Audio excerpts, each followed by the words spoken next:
Okay, we're here at BMX Track Tagaytay City with our Philippine National Downhill team, Coach Eboy, Jeric Far, and Lea Belgira, getting ready for the SEA Games on December 10 to 11. That's gonna be on Thailand. So Coach Eboy, tell us about your training. Kamusta training natin dito sa Tagaytay, Coach? And ilang days na kayo dito?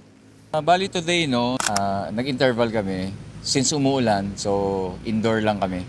Meron kaming smart trainer doon. So nakapag-interval kami na maganda ron.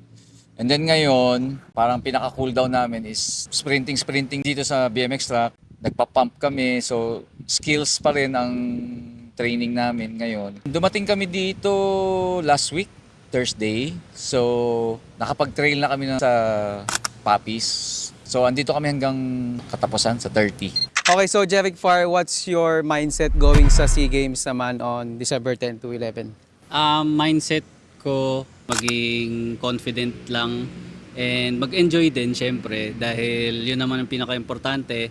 Binibuild ko sa sarili ko na maging confident sa training ko and sa sarili ko. So para pagdating doon, kumaga may tiwala sa sarili. So ayun, pinagbubuti ko sa training ngayon para mas tumaas yung confidence ko.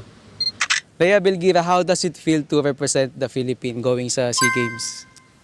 Isang malaking privilege po and honored na again magre-represent ulit kami sa SEA Games. Ito yung bansa natin, Pilipinas. Okay, Coach Eboy, kailan ba tayo darating sa Thailand and ano yung mga preparations natin na gagawin pagdating sa Thailand?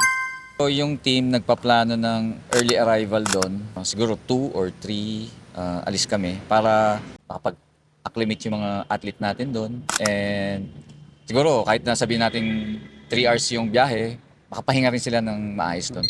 Okay, that's it for this video. Make sure to follow Moonraker Philippines and UserDev MTV to receive the latest updates for SEA Games 2026 in Thailand. Thank you for watching.